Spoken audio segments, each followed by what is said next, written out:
Okay. Hi guys, Kubukuindego, Tika Eddie. So I decided to try something a little different with my blog this time. I'm not the best with writing and have trouble with motivation to write blogs. And I thought, well, pretty good at talking, as you guys probably know. Well, maybe not good at talking, but I can do a lot of talking. I'm not really good at any language anymore. Kind of bad at 3 languages. But I thought I would give this a go. Let you guys see my face and hear my voice, and hopefully I won't have trouble getting this uploaded. I'll need some good interwebs. But just wanted to talk about some of my adventures that I've had the last few weeks. I went out to the other side of Panama to visit another indigenous group called the Kuna Yala. They're arguably like the smallest, one of the smallest groups of people out there. Kind of like pygmies. They're so cute. They're awesome. If I got to pick chickens, if I got to pick what indigenous group to go to, it would have been them. But unfortunately, there aren't Peace Corps volunteers out there. But I was lucky enough to go out to an island and spend some time with them. I went on a hike with about 23 volunteers from Peace Corps, and we started inland at a site called Pigandi. It's a site of a volunteer, and it's a Latino site. We started off there, and we hiked over the Cordillera, the mountain range, out to the coast. And then we got a little boat out to an island. So it was about a 2-day hike through the jungle, intense jungle. It was actually more intense of a hike than I thought it was going to be. I mean, it was only 2 days, but I mean, we had a guide from a Kuna Yala guide, and we were bushwhacking the whole time, and it was quite the adventure. So we had this 2-day hike. We camped one night on a river out there. Got up early the next morning, went all the way out, and I got a boat to the island. And at the island, we stayed in kind of like basically a big empty concrete house that one of the guides had out there on this island. And the purpose of us going out there when we did is to celebrate the independence of this group as an autonomous group from Panama. And so this was on February 25th, is their Independence Day.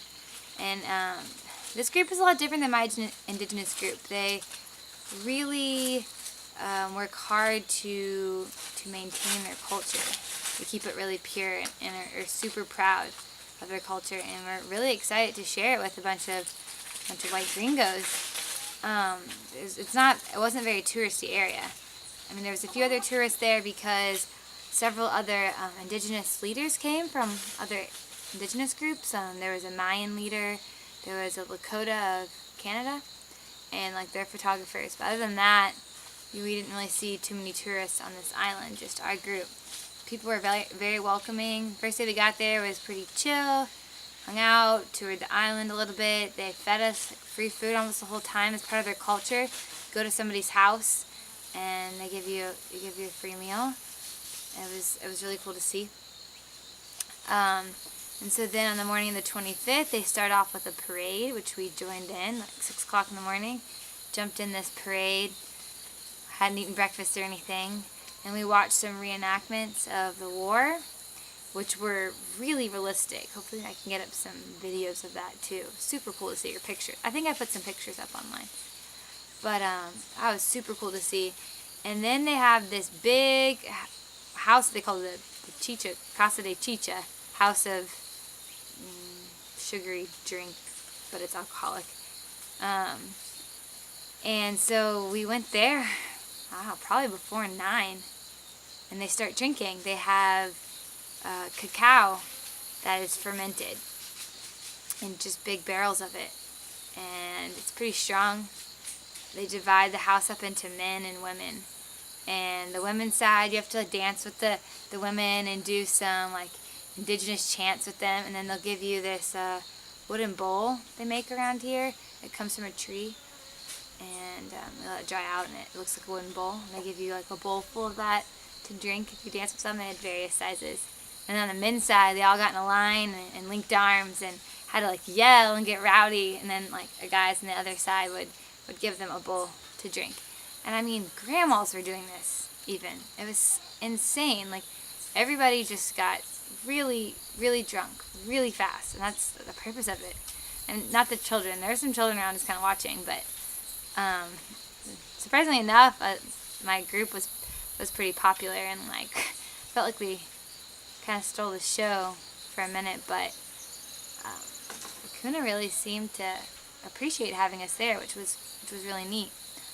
For the most part, I think all of this drink was gone by noon, so it got pretty rowdy pretty fast. Seeing these tiny little grandma, like tinier than me, I mean like 4 feet tall, itty bitty little ladies like drinking this stuff and going wild and stuff was a pretty crazy experience. And then, you know, by 12 everybody's napping for the rest of the day, and the island's kind of dead. And then the next morning we took a boat ride back instead of hiking, which would be really cool. I think it'd be really cool to hike back, maybe if I do it again next year. But the boat ride was also beautiful. It was like an 8-hour boat ride to like the closest, I don't know, port town. The island's really close to the shore, just like a 5-minute boat ride. But to get to the closest town, it's pretty far. It's not really developed out there. Like the indigenous group I lived, they all got pushed into the mountains when they formed the big city, David. And so they all live up in the mountains. But this group, they have their farms out in the mountains, but they all live either on the coast or on these islands. And so you hike into the mountains and you don't see anything. There's one little town that we stopped in before the mountains really start, closer to the Latino area. And that's where we got our guides. But other than that, they live, I don't know, they live out in the islands. But it was a really special experience. It's where I got this bracelet. The women wear these bracelets all the way up to their elbows and like all the way up from their ankles to their knees, and have really cool outfits and these pretty colored skirts and these bright shirts. And the men, I guess the men don't really have too much traditional dress anymore, kind of like the men of my indigenous group. Obviously this is clothing from my indigenous group here. They wear these types of dresses in different colors and styles. A lot of times they have more detailed kind of designs here, and then the fabric is plain, but they don't like to show their ankles. So that's why they wear this kind of dress here. So that was a really special experience I got to have.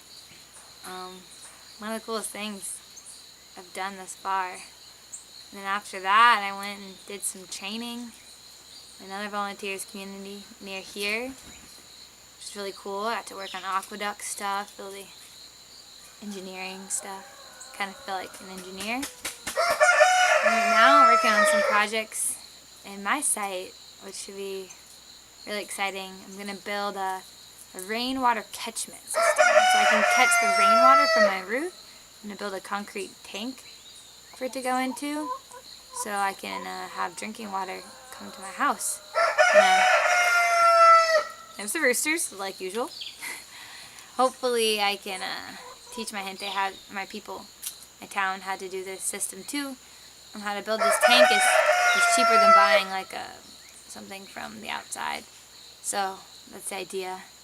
I'm also helping my dad with a project to enclose our spring source, the little miniature spring box type thing for our houses.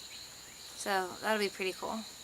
And then pretty soon I'll be coming home for my brother's wedding, and I'll see a lot of you guys. Hopefully you guys enjoyed this video versus writing. It's a lot easier for me. This is my house, kind of. I mean, this is my view. I'm actually going to clear this out a little bit, and I'm going to have better views of all the mountains behind me. But, oh, you guys want to meet my cat?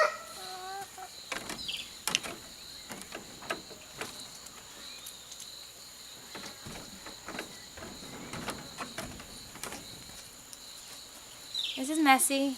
He was sleeping. Messi's an indigenous name here. He's also a football player that I really like, so kind of worked out. And then it's also an English word. My people think it's really funny that what Messi means in Spanish, or what it means in English. But anyways, yeah, that's about all.